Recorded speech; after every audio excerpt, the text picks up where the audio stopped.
Hello everybody, hope we're all doing well. Welcome back to more Call of Duty news here at Esports Talk. Huge announcements announced by Call of Duty last night, now confirmed several leaked things we talked about a couple of days ago, alongside additional information for the Franchise League coming in 2020, which is going to return with a new Path to Pro system. So we're going to break it down for all of you guys. I hope you all do enjoy. And speaking of which, I think one of the most important things established with this post is the Path to Pro now being very well established. Its own amateur circuit, apparently going to be backed by Activision and Call of Duty themselves with their own dedicated prize pools, and very, very important as well, open and online qualifiers, which does mean for amateur players or even just players of the community out there, even some pro players will have the chance to, of course, online qualify as well as open qualify for these amateur events, apparently in cities all around the globe with their own prize pools. We're going to touch on why I said a few pro players could be there as well, because, well, that comes back to the actual roster requirements we'll talk about in a bit here. So Path to Pro is now back, open and online qualifiers. I do love, especially when you look towards a game like Fortnite. Now, I will say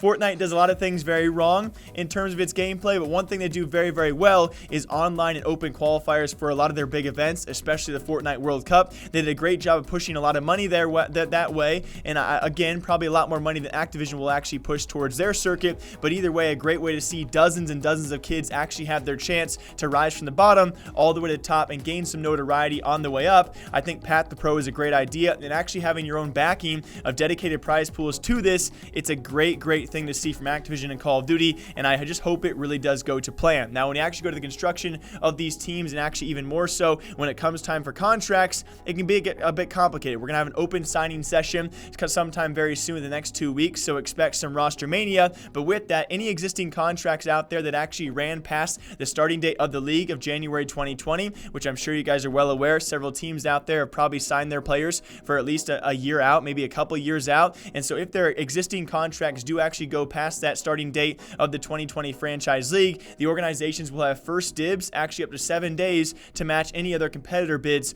for their current players on those rosters. So if you want my guy, okay, you want my guy on your roster, off my roster, I got 7 days to match your offer or better to keep my player in the lineup. Obviously, I think a pretty good stipulation there to have, as well as we'll touch on more clauses in a bit, because one more thing, trades can go on for the majority of the season, which I really do love. When it comes to the actual breakdown of the construction of these teams, well, we found out a long laundry list on screen for all of you guys. We'll break it down point by point because they're all pretty important. Most important, I would say, amongst these 5v5 is now confirmed, but also on console, not on PC. I'm a bit saddened by this. I think there are quite a few players that actually do play on PC for the better benefits of playing on PC, input lag being one of the, I would say, one of the few most important points of actually playing on PC compared to console. But if everyone's restricted the same way and everyone's set back in these same restrictions, I guess I'm okay with it. I just don't understand at this day and age why you would not allow players to actually play controller or mouse and keyboard on either console or PC, but it will be 5v5 confirmed, guys, on console only, and it does continue. As the minimum team size will actually be 7. Now, this was leaked before, but now confirmed. Minimum team size will be 7. Maximum team size will be 10, and there will be an open signing period, which I did say before. Again, starts September 3rd in just 2 weeks' time, so prepare yourselves for roster mania, okay? It's going to be absolutely haywire, and it's going to be pretty crazy to watch what happens on top of all of that. Now, also, teams do get first dibs on their current CWL roster players, like I also mentioned before, and so big teams like FaZe, when they already have a pretty extensive roster under their books, they'll actually have first dibs on all of those current players they still had signed throughout this past CWL season. So pretty big for a team like FaZe. Anyone else out there who had their signed starters and want them back, they do get first dibs. They also get 7 days, though, to match any competing offers. So if an organization really wants a player and they have the money for him, they should be able to keep him. And finally, the back half of the episode, guys, I think most important for a bunch of players out there, which makes this franchise league feel very legit. Although we've had people like Nadeshot, I think a bunch of people have said how cautious they are about the future of the franchise league in terms of sustainability, if they can actually maintain this. But either way, the 3 next points, guys, probably some of the biggest ones,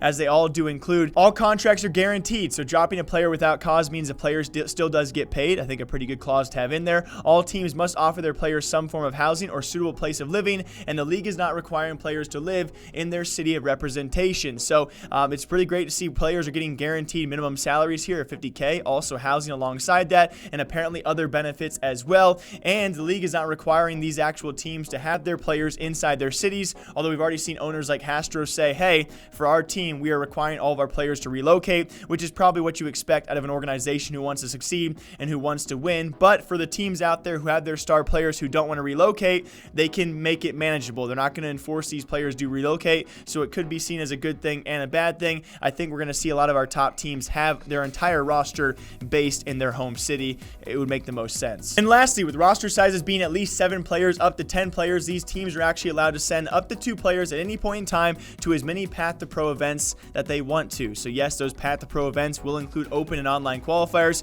and that's what I meant earlier by saying there will be some pro players in there or some top players in there for sure, because if you're not going to compete for your starting CWL roster, they might send you to a city event to play in the Path to Pro events, which would make more sense, right? You can sign a guy, have him gain some notoriety, some almost like academy play for Overwatch League, right? Gain some experience in Path to Pro, and if you want to switch around your roster, you can do so as you want. Now, also, they did say you can actually sign up to 4 players on 2-way contracts. I do believe this means that if you have players that are not dedicated CWL starters who are not only playing franchise league games, you might be able to pay them less of a salary. I believe that's how a 2-way contract works. Now, 1-way would probably be for a dedicated only CWL franchise game player, so your star players are going to be on 1-way contracts. 2-way contracts, I imagine, are going to be for players who can play CWL games but also play Path to Pro events, and you might be able to pay them a bit less. I'm not sure on that though, so don't quote me on that one, guys. But yes, 2-way contracts are allowed in the league as well for up to 4 of your players. So all in all, what do I think about this? It's fantastic. 50K minimum.